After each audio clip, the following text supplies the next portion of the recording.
Oh, all right. Megan and Eileen are coming in. Nice.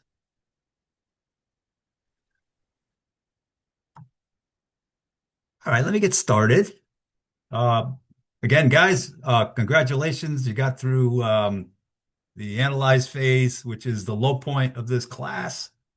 Just kind of getting those concepts of just step by step through, through all those hypothesis tests and kind of getting a basic understanding of, when I would pick one in case in your life you ever decide you want to do one. Now it gets a lot better from here on in. Trust me, it gets a lot more interesting. It's a lot more, makes more sense. It's a lot more intuitive. So I'm going to start with math practice, and there's a lot of good news here. Everyone's pretty good shape, right? I mean, I think yellow again is going to be our captains for the final, which we'll start talking a little bit more about as we get into next week and the week after. I'll show you guys some examples of some of the finals. And basically, it's just pick some data, as a team. I'll break everybody up into groups of 4 or 5, and then you meet with your captain and kind of just pick up some data, make it scream, make it talk somehow. And today we're going to get into, I'm sorry, getting there. There we go. Something called correlation and regression. Next week we'll do regression analysis. Today we're going to do correlation. And it's probably one of my favorite tools. Um, in this case, what we're looking at is there a correlation between my age and my expected salary? All right, so all I have there is 10 pieces of data, which is not a lot, right? But I'm going to go ahead and try it anyway. So in other words, is it reasonable to think that there is a correlation between those two things? How old you get and what you earn, right? So I just threw some numbers up there randomly kind of, and I'm going to go through what we call a tool called Pearson's R. And I think we saw a little bit of it a couple weeks ago, when we did the normality test. And what we were doing is saying, is there a direct positive correlation between this data and a perfect bell-shaped curve? And we found out there that because it's close to 1, and a lot closer to 1 than it is to 0, then we know that, yeah, we got a pretty good thing here. It correlates pretty well, pretty close to a bell-shaped curve, normal. So here we're going to do the same thing. We're going to do it 4 different ways. In the first way, I strongly recommend you don't do, and that's this equation that you're looking at. I went ahead and did it anyway for fun. Nothing better to do. Anytime we see that big E with the, we're going to add something up. And there's the data. So the ages are X, salaries are Y. And I kind of just filled this table out to help me do this formula. So first thing I'm gonna do is square X, X times X. Then, age times age, then salary times salary. And then multiply those two things together to get X times Y. Then I'm gonna add all those up, sum them up, throw them into this equation. And I come up with a R value of 0.946. So that tells me that there's a very strong positive correlation between how old we are and what we earn. All right. Now, there's another way to do it. And this is probably one of the ways I'd recommend is if I highlight age and highlight salary, and then we'll grab myself a chart, an XY chart, which we're going to talk about. There's my XY chart. And that doesn't say much there until click on one of these data points, add a trend line. There's a trend line. So looks the dots aren't too far off it. So my guess is it's going to be close to one, I think. But then I can go over to the right here, and down the bottom it says display R squared value on chart. And so according to, so again, there's some rounding stuff going on with this 0.946, from when I did with the equation. But according to the graph, my R value squared, and the reason we square it is because don't forget the R value, it could be 0 to 1, where 0 means no correlation at all, right? No correlation at all. And what I end up with is like a Milky Way on this thing instead of a straight line.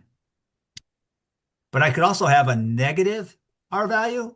And what that means is as I get older, my salary goes down. So it has a negative correlation between the two pieces of data. So in this case, and the reason I'm going to square, a lot of times we'll see R squared instead of just the R value, like we saw with normality, is because sometimes when we want to have a positive number there. So if I square two negative numbers, I'm going to get a positive. So a lot of times we'll see R squared or just R. Doesn't, kind of the same idea. But the idea is that the closer I get to one, the stronger the correlation is between the two things that I'm looking at. All right. So that's another way. That's the scatter diagram. Then I can always use a Correl function, which is if I look down here, I go equals Correl, find that one down here, double click it. And then it's asking me give me array 1 and array 2. And it's basically they want me to highlight array 1, which is the age, and then comma, and then highlight array 2, hit enter. And again, very, very close to a perfect correlation, right? 0.99. And then if you're not sick to your stomach yet, we're going to do another way. And that is using our trusty data analysis pack. For that one, you'll see the fourth one down or fifth one down, you'll see correlation there. Just hit OK. Highlight the data you want, which I did already. My labels, I did highlight. If I include the labels when I do that, then I'm say labels are in the first row. And I'm going to put it at A21. Hit OK. Oh, there you go. And in this case, again, very close to 1. So 0.992. And if you look at them, they're all different numbers, but again, it depends on. But the point is, we know it's definitely above 9. 0.9. I mean, so I know I have a strong correlation in this data set between age and salary. So the homework, and I'll probably leave this for you, what I just did, is to do those scatter diagram, Correl, and use a data analysis pack on my weight and pulse. So here's the weight, my weight. I think it's data points. There's about 900 of them, 901. And is there a correlation between my weight going up and down over the years and my heart rate, my pulse? So what I want to know is there a correlation between them? And the homework would be to do a scatter diagram, use a Correl function, and data analysis pack. Any questions about one of my favorite tools? Actually, doing two of my favorite tools today. Bill, I got a question for you. Sure. Although those numbers are slightly different, 0.946, 0.98, which one is more correct? Well, I think technically I would guess it's probably going to be between the data analysis pack here, 0.99, and I think this XY. Only because there's so much rounding here, John. Like if you look at the significant figures here, and that's kind of where it comes up. But I think that my point is that we know it's over 0.9.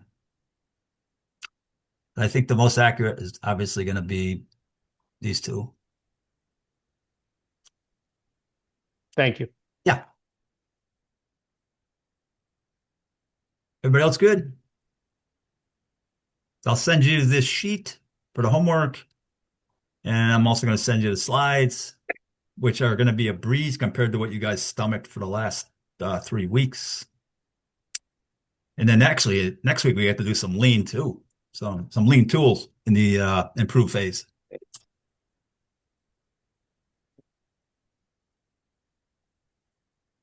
Here we go. 40, I think 44 slides. We'll fly through them. A lot of them are in the root cause. All right, so you guys, congratulations. You've done 3 weeks define, 3 weeks of measure, 3 weeks analyze. Now 2 and 2, improve and control. And this is about redesigning the process because now we've we've kind of defined what our problem is. We've taken some numbers, measured it. We've After we've gotten our numbers, we've analyzed them using some of those fun hypothesis tests, some other ways of doing it. And then now we're into, all right, what do we want to fix? What are we going to tweak? What are we going to change? So we're going to focus on root causes and then applying some lean tools to make improvements to our process. So today we're going to look a little bit at like which improvements do I select? What are good ones to grab onto? We're going to focus on fishbone today as a root cause. I know a lot of you guys are familiar with 5Y and a couple other methods, but we're going to just kind of bear down on how root cause works as a review for some, and maybe it might be the first time you've seen it for others. And then we'll get into very, very quickly go through correlation and XY because we just did it. And then next week, we're going to get into regression and residuals. And they sound complicated, but they're pretty simple, as you'll see. And then we'll have some fun with some of these tools, which many of you guys already have seen or used, or we're going to go fly over a lot of those lean tools. So selecting improvements, obviously time is money. I mean, one of the reasons I adopted the A3 process in my own business was because I didn't really have enough people, time to do big projects. So if I had a big project, we had to turn it into little ones. And it really did help me a lot in terms of getting things done, because you could build on it. But anyway, let's say we're going to do a very expensive, multi-month, multi-people, multi-department project. Well, I better pick them right, right? Um, so impact, obviously, cost and time are probably high level, but things, evaluations. Um, how does that compare with our quantifiable, like what do we want to improve? What's it gonna mean to the business? Obvious ones are inventory levels, scrap capacity. Depending on what your business is, there could be a lot of hay, in any of these. When I look at the long and short-term effectiveness, what's the most urgent? What are things that are causing us not to be able to like hand out bonuses or giving people the raises that they deserve? What are those things, right? And how do we measure them? What's most important to the overall health of the business? And then we want to look at the effectiveness of the improvement types by first identifying root causes and then mitigating them. Can we monitor the condition over time to see that we've gotten better? What does inspection and training look like? Because again, I think of it as something called policy deployment, where I have to kind of change direction in some cases. So there's going to be some training involved, and getting everybody's mind wrapped around some new thinking in order to change the number. And some of the costs to consider are initial training costs, materials, resources, equipment, building space, etc. So those all get, when you're doing a large project, and you guys remember from the project charter back in the define phase, there's an outline there on all the possible costs to look at and how to run a project.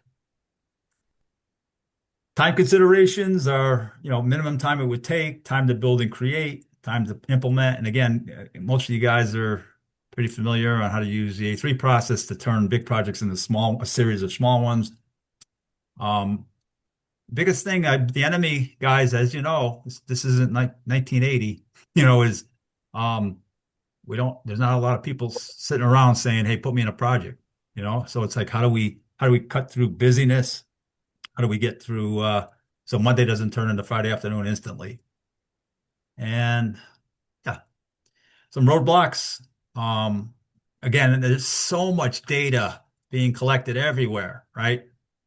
And again, I constantly get data sent to me and look at it, as recently as today, with some setup times over at PTA. And again, kind of looking through the data and filtering the data and seeing what makes sense, how's it getting recorded, the whole nine yards. A roadblock is sometimes the data is very anecdotal.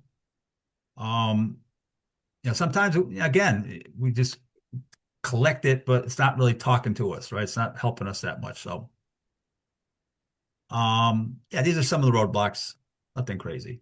All right, let's get into root cause analysis. And specifically, we're going to talk about fishbone. And I have a pretty cool example of a fishbone to show you. But it's a powerful brainstorming tool. I think number one thing, take away from this is like so many lean tools, this this tool is not made to be done by yourself, right? It's a cross-functional team, with brains from 3 to 5 people. Now, an A3 team, that's why 3 to 5 is a good number, because I cannot do it at my desk by myself very well, right? I just don't have. And here's what I love about Fishbone is if I do 5Y over and over and over, and the last Y is we got to go talk to Megan Lynn. We got to go retrain Megan. Sorry, Megan, I'm picking on you already. Or I got to go pick on Tim Large, or I got to go pick on Jimmy. If it's always coming to a person, then I want to kind of shift gears and go to Fishbone, right? Because retraining is not usually a root cause. It very seldom is. And what the fishbone does is it allows us to expand our brains to consider a lot of other things. But again, I need people that actually do the work. I might need engineers, I might need machinists, I might need maintenance, I might need different people on the team to help us fill out this fishbone. It's also known as the Ishikawa diagram or a cause and effect diagram.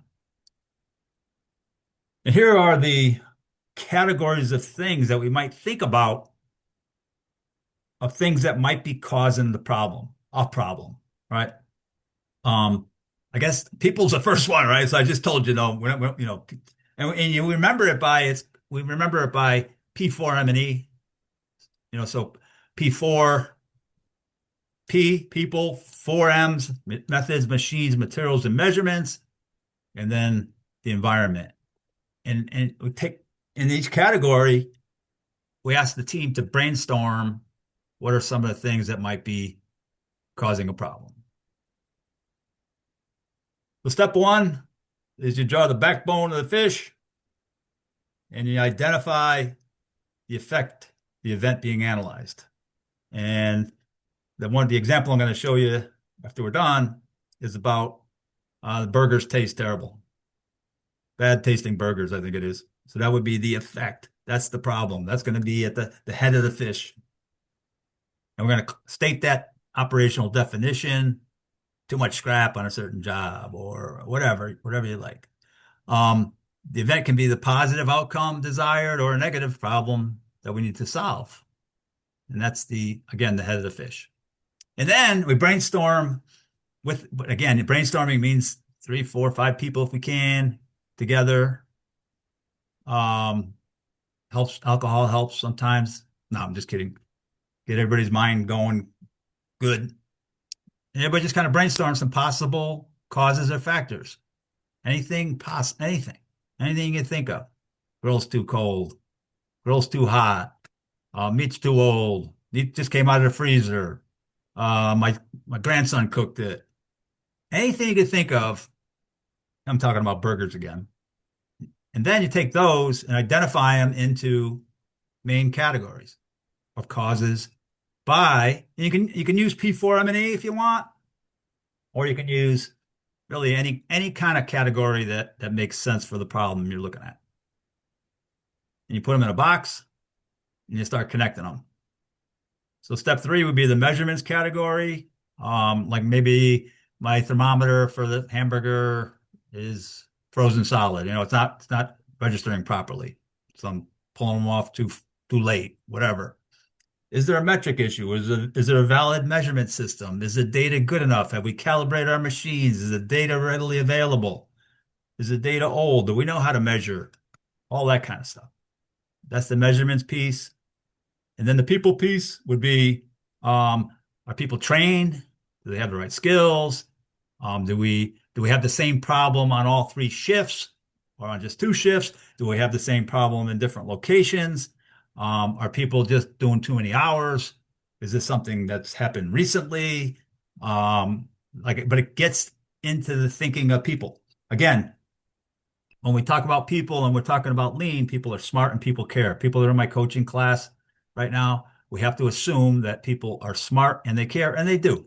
Okay, we can't assume that we no one cares and they're all dumbbells. Because then my next question would be, well, who hired and developed all these dumbbells? So people, the third one, then the methods, are they consistent? Is it more art than science? Is it tribal knowledge? Um, does everybody perform a process the same way? We have to go and see, maybe, go find that out. But this step three is the methods category, one of the M's. And then the materials one is the bill of materials current? Do we change suppliers? Are there defects in the material? You can kind of see where all the variables for each category, especially if you got a bunch of people thinking together, how you could probably make a pretty good list of possible contributions to the root cause. And then the machines category, have they been serviced? What's the uptime? Have the tools been changed over? Are they properly maintained? Is there any variation from machine to machine if we're doing the same process in other places? But all this particular part of the fishbone is going to be machines. And then the environment, Mother Nature category, it groups root causes that are related to the environment, market conditions, and regulatory issues. Is the workplace safe and comfortable? Is it too hot, too cold? There's a million things there, in terms of outside regulations. We can't do things a certain way. That's the environment one. And then you take them all and you see the black arrows. You kind of just put a list under each category. And that's why we call it a fishbone, because it looks like a fish that's been scaled kind of. So there's our effect, Y effect. And then we categorized our major categories. And then you just kind of enter on the possible root causes. Then you analyze it, right? So we got them all there. And then we can Pareto some of the causes, like to see which ones everybody agrees that are probably ones that we need to take a closer look at, the ones with the high impact. And again, that's where the beauty of the team is, because together, you can gain agreement on, all right, what are the first, if we have, when I say Pareto, if I have 10, or let's say if I have 100, that's a lot, but then, I'd look at 20. 20% of them are going to represent 80% of the impact, right? So what are those 20? And everybody can kind of brainstorm them, and then you can go take a look. That's kind of what the strength of this thing is. We can identify and sort potential causes. It's a systemic way of brainstorming, kind of like the when we did risk management with the a couple weeks ago. Oh, I don't know what happened. I let Nick in and then I lost it. Hold on, let me get it back. Oh, it's right here. There we go. Sorry about that. It's a systematic way to brainstorm. And now I can go out and get further analysis, but quantitative analysis, right? Once we select possible root causes, then we can go ahead and again, guys, like so many of these tools, you can watch a PowerPoint forever, read books. The way to do it is let's go find one. Let's go practice, and actually do it. And then it gets pretty easy. All right.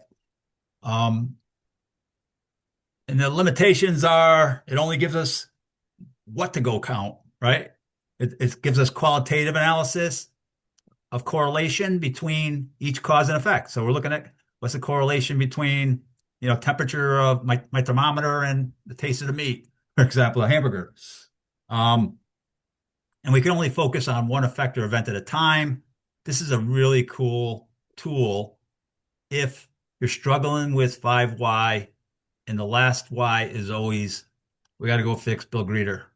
We got to retrain him or send him to HR. Here's the burgers adventure example. So there's the P4M&E, the personnel, machines, methods, materials, and measurements.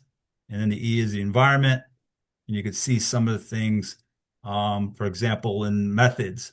There's a recipe, it's flawed or not followed. Materials not fresh, unhygienic packaging, um, all that kind of stuff.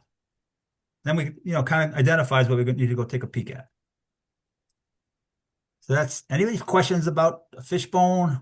People have experience with it. Kind of cool tool. For you A3 lovers out there, it's a great tool to put on the back of your A3 form when you're looking at a problem, and use it in that the box for root cause occasionally. Especially Laura, I know you're on. I think Laura's on, right? When you're talking about complaints and corrective actions and stuff like that. And the people that work in aerospace that I work with, um, they do a lot of it and they're pretty good at it. Doesn't take a long time. Great tool. Here's another good tool. Getting all the good ones today. There's more. Correlation and linear regression. So correlation is a technique to see if two or more variables are related. All right. It helps us understand the direction of association and whether one can be used to predict another. Okay, that's the thing about our processes. Are they stable? Right. First, are they capable? Right? Are they capable of doing what we want them to do? Can we satisfy our customer with our current processes? Once we have that, then is it consistent? Is it predictable? Is it um, very low variation? And this tool is cool because once I know my process is stable, then I can change one variable and I know I'm going to get a change in the other variable. All right. And Pearson's R or Pearson's correlation coefficient is the most popular method that we just spent math practice looking at. And it's also called Pearson's R. It's also called Pearson's product moment correlation coefficient. These statisticians, they have to earn a living somehow, so they just try to make things complicated. It's a statistic measuring the linear relationship between two variables, and it ranges from -1 to 1. And if it's 0, as you saw with the salary, and you'll see with my weight and pulse, if it's 0, there's no linear relationship between them. And when the correlation's strong, when I do an XY, the data points, when I do my XY or a scatter plot, they're going to be tight, like close together, as we saw bottom left, of a strong positive correlation between age and salary. Now, on the other side, if R came out to -1, then obviously I have a strong negative correlation between age and salary, which means the older I get, the less money I make. Okay. And then 0 is in the middle, and that's going to be a Milky Way. So correlation does not imply causation. All right. I'll give you an example of that in a minute. If variable A is highly correlated with variable B, it doesn't mean A causes B, or vice versa. For example, if ice cream sales at the beach are highly correlated with the number of shark attacks, it doesn't imply increased ice cream sales causes increased shark attacks. It just means it's warm, summer. right? So there's more sharks and there's more ice cream. And the correlation coefficient could be high or low by chance. It may have been calculated based on two small samples. We got lucky, I think, with the salary one. We only had 10 sets of, 10 of each to look at. But a lot of times there may not be enough data to make a good correlation. And to test whether there's a statistically significant relationship between the two variables, we need to run a hypothesis test, which I know you guys are chomping at the bit to do, to see whether the correlation coefficient is statistically different from zero. So in other words, if I'm questioning that my data is not, I don't have enough data, or, and that's the reason why I'm getting a Milky Way instead of a nice straight line, then I could go ahead if I wanted to and go do a hypothesis test. And there's the formula Corel. We can do that too, as we saw. I did part of the homework equals Corel. And then a scatter plot or XY diagram. And that's the one we did, straight line we did, pair of X's and Y's. You can qualitatively assess the strength and direction of the relationship. So it's going from bottom left, top right. There wasn't a heck of a lot of data points that were off the line very far. So I kind of know that I have a pretty strong positive correlation. And again, this is a repeat, but perfect positive would be 1. Perfect negative would be -1. None would be 0. And then we're looking at varying degrees of correlation in between. And the XY diagram helps to spot interesting features. It does not provide quantitative conclusions about the data. So we might have to do further statistical analysis to assess whether the association is statistically significant. If we need to measure the strength of the relationship between the variables, if we determine whether, we may have to go just collect more data too, get more information. Like what if I put age 85 on there and what's the salary expected based on this process? It's probably going to tell me $250,000, which probably not the case. Probably more like Social Security, Medicare. I'm going to blow through these because we already did this. Positive linear, weak linear. So if I look at the R there, it's going to probably be 0.3, 0.4, like that. If I hit the right click it and then get the R right printed right on the graph. And this is the constant regardless of what the X is, so there's no correlation. And then I have one data point that doesn't follow the others, and I want to go and see what happened. Outlier. All right, if I had one way off, what happened there? That's it. How we do? 34 minutes. I beat last year by 5 minutes. Lucky you guys.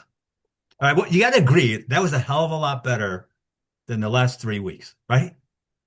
We're over the top, over the mountain. We're on our way down. So I'm going to send the recording, the homework sheet, and the slides from today. And I'll see most of you people during the week. So yeah, Megan. I see how you turn your microphone off. It jumped right on you. See that? I have been here. I I know. just Just be quiet. Have a great day, people. Have a Thank great you, week too. Bill. I'll see you during the week. thanks, Bill. All right. Thank you. Thank you. Bye.